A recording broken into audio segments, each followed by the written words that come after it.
बिस्मिल्लाहिर्रहमानिर्रहीम। अस्सलाम वालेकुम स्टूडेंट्स।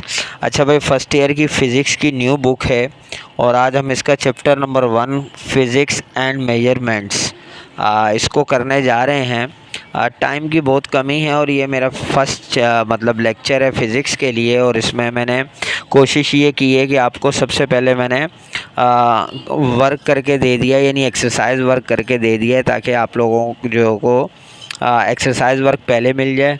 बकाया इस चैप्टर की एक्सप्लेनेशन भी इंशाल्लाह, टाइम की थोड़ी सी कमी है लेकिन ज़रूर करूँगा। अच्छा देखिए, फ़िज़िक्स एंड मेजरमेंट्स, आपने मतलब ये टॉपिक मैंने जो देखा है, पूरा चैप्टर मैंने देखा है जल्दी में, ये वही है जो आपने 9 मैट्रिक में चीज़ें पढ़ी हुई हैं। सबसे पहले तो वही आपको फ़िज़िक्स के बारे में बताना है, स्कोप ऑफ फ़िज़िक्स क्या है, फिर फ़िज़िक्स की कुछ ब्रांचेज़ वगैरह उसमें आ जाएंगी, ठीक है।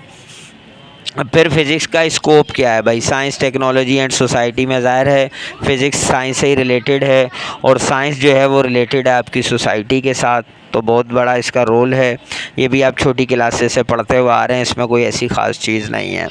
फिर आपने एसआई यूनिट्स या एसआई बेस यूनिट यहाँ कह दिया गया है, ये 7 हैं, आपको मालूम है, छोटी क्लासेस से आप पढ़ते हुए आ रहे हैं, और ये भी वही दिए हैं। फिर उससे जो ड्राइव यूनिट हैं वो भी आपने सब क्लासेस में पढ़ा हुआ है, कोई ऐसी नई चीज़ स्टार्ट में नहीं है जो मतलब आपको इसमें तंग करे मेरे ख़्याल से। तो बहरहाल ये आपने मतलब ये चीज़ें देखी हुई हैं, पढ़ी हुई हैं। फिर भी अगर कोई चीज़ ना समझ में आएगी तो आप ज़रूर बताइएगा, तो इंशाल्लाह उसको हम फिर डिटेल से पढ़ लेंगे।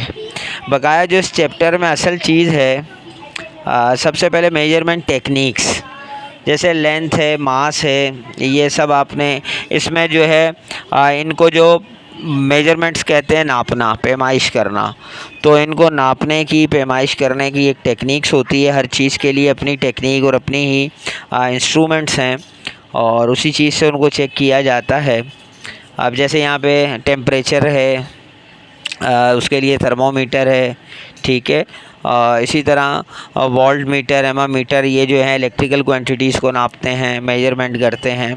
असल इसमें एक छोटा सा टॉपिक है, छोटा तो नहीं कहेंगे, सही है, ये टॉपिक इसी पे बेस करता है इस चैप्टर में, वो है डायमेंशन, ठीक है।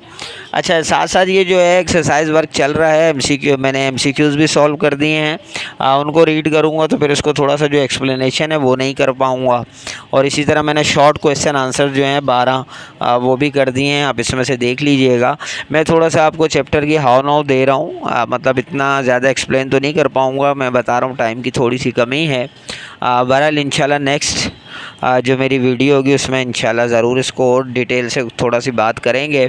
लेकिन मैंने इस चैप्टर में जो चीज़ देखी है वो डायमेंशन, डायमेंशन ऐसी चीज़ है जो इस टॉपिक को, इस चैप्टर में थोड़ा सा कंसर्निंग है और आपको इसको समझने की ज़रूरत है।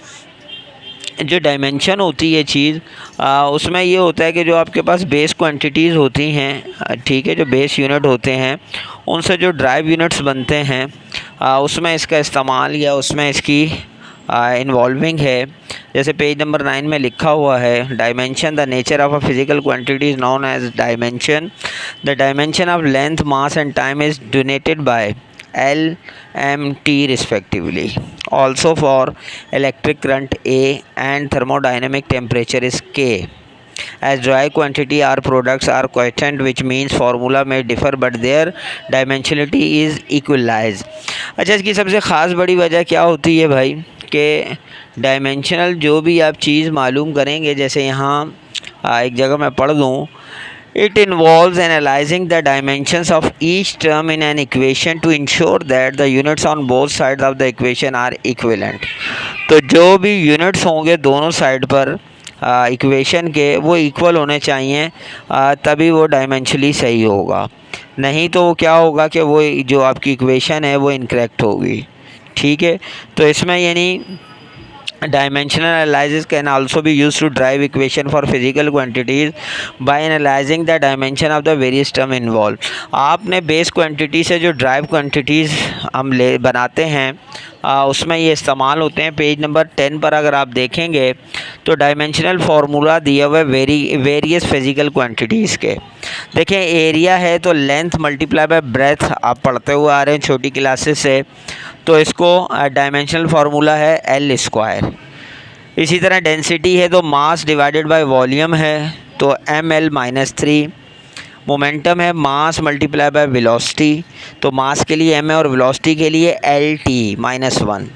तो ये अगर आप यहाँ पर ये समझ लेंगे इन तमाम को, इलेक्ट्रिक चार्ज है, फिर ग्रेविटेशनल कांस्टेंट है, मोमेंट ऑफ इनर्शिया है, मोमेंट ऑफ फोर्स है, एंगुलर मोमेंटम है, तो ये सबको इसीलिए आपको बताया गया है कि ये इस तरह जो हैं जो डायमेंशनल फार्मूलाज हैं, जैसे इसमें अगर आपने मतलब एक क्वेश्चन छोटा सा दिया हुआ भी था कि वर्क है या एनर्जी है, पावर है, मोमेंटम है, तो उनका डायमेंशनल फार्मूलाज बताएं, तो वो बिल्कुल मैंने सिर्फ फार्मूला ही बता दिया, उसको सॉल्व करके मैंने नहीं दिया क्योंकि सिर्फ फार्मूला ही पूछा है।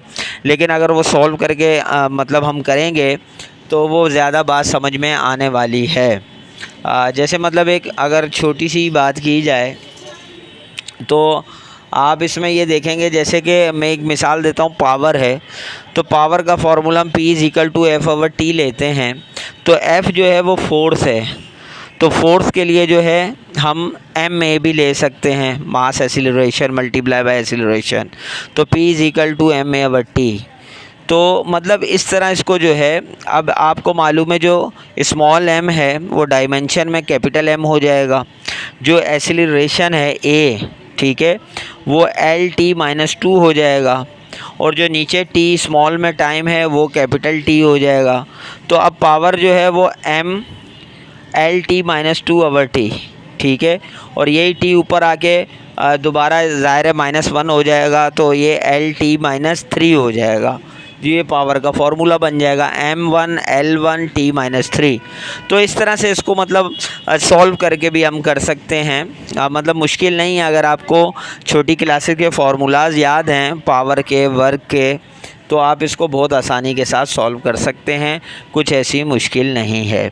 तो बहरहाल मैं यही बता रहा हूँ कि इसमें ये टॉपिक है, फिर बाद में ग्राफ वगैरह है वो इतना मुश्किल नहीं है, वो आपने किया हुआ है। फिर इस तरह सिग्निफिकेंट फिगर्स भी आप शुरू से क्लासेस से करते आ रहे हैं, आई होप कि वो आप बहुत आसानी से कर लेंगे, बिला वजह इस चैप्टर को हम लंबा नहीं करेंगे। तो बहरहाल अगर फिर भी कोई चीज़ इसमें आपको समझ में ना आई हो, ये छोटा सा एक इंट्रोडक्शन कह लें, और ये मेरे क्वेश्चन आंसर और MCQs वगैरह हैं, तो आप ज़रूर कमेंट्स में बताइएगा। इंशाल्लाह नेक्स्ट फिर जो है इसको डिटेल से बात करेंगे। जब तक के लिए इजाज़त दीजिए, अल्लाह हाफ़िज़।